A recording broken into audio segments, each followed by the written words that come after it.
The U.S. government has taken significant action against North Korea, imposing sanctions on 10 entities involved in laundering over $12 million through various illicit activities.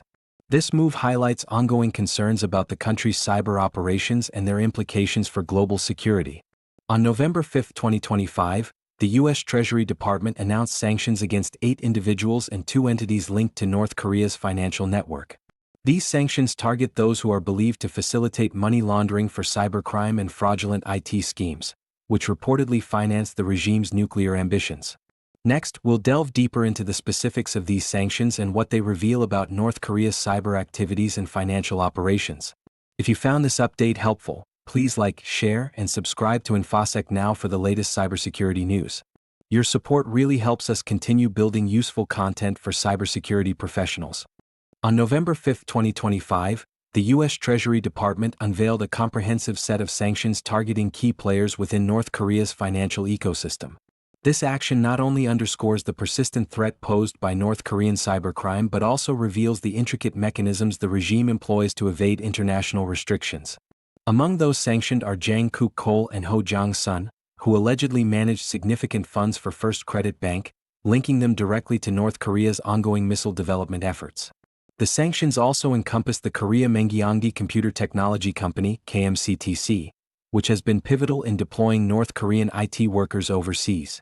This company has been implicated in utilizing Chinese nationals as proxies to obscure the origins of funds generated through fraudulent employment schemes. Such strategies illustrate the lengths to which North Korea will go to sustain its revenue streams, particularly in the context of its nuclear ambitions. Moreover, the Treasury highlighted the alarming scale of North Korean cyber operations, estimating that Pyongyang-affiliated hackers have pilfered over $3 billion in digital assets within a mere 3 years. This figure reflects not only the sophistication of their cyber capabilities but also the extent to which these operations threaten global financial stability. The sanctions reveal a broader strategy employed by North Korea, where IT workers frequently disguise their nationalities to secure employment abroad.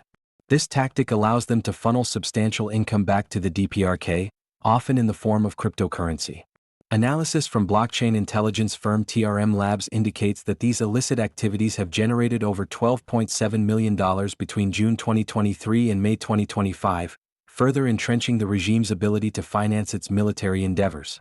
In essence, the sanctions serve as a critical step in the U.S. government's ongoing efforts to dismantle the financial networks that support North Korea's aggressive posture.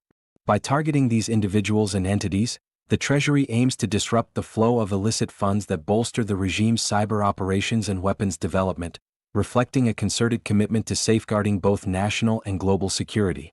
The recent sanctions imposed by the U.S. Treasury against North Korean entities underscore the evolving nature of global security threats, particularly in the realm of cybercrime. As North Korea's state-sponsored hackers continue to develop sophisticated methods for stealing and laundering funds, their activities have far-reaching implications not only for regional stability but also for international financial systems.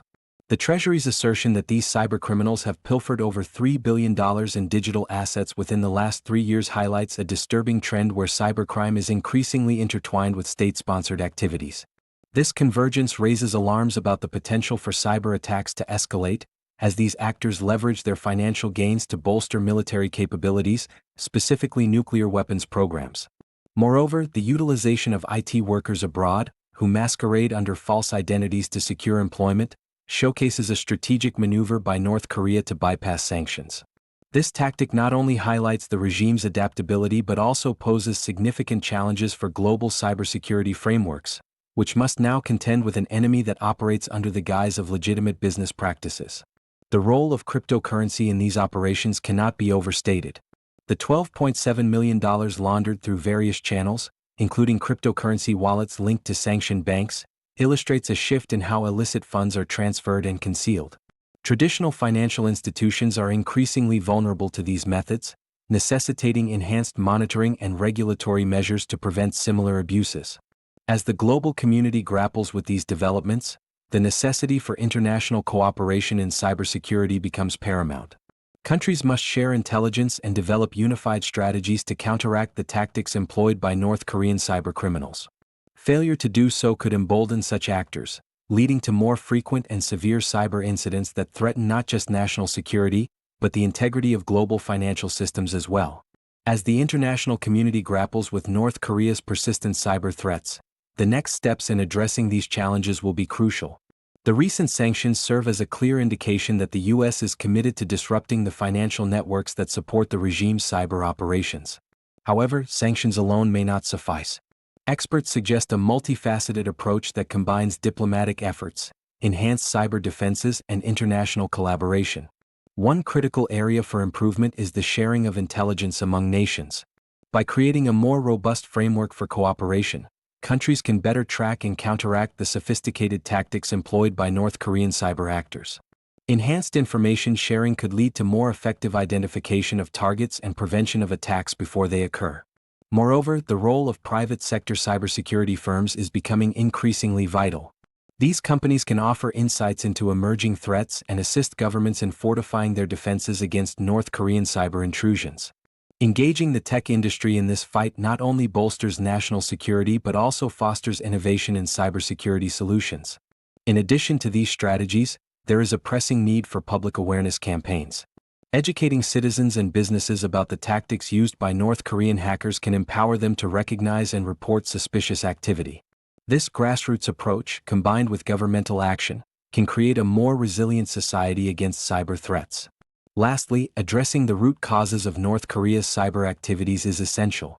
Economic pressures, stemming from international sanctions, may push individuals towards illicit cyber activities as a means of survival.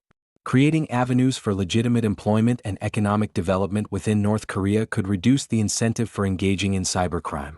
In summary, while the recent sanctions are a step in the right direction, a comprehensive strategy that includes international cooperation, private sector involvement, public awareness, and economic development will be necessary to effectively mitigate the cyber threats posed by North Korea in the future. If you found this update helpful, please like, share, and subscribe to InfoSec Now for the latest cybersecurity news.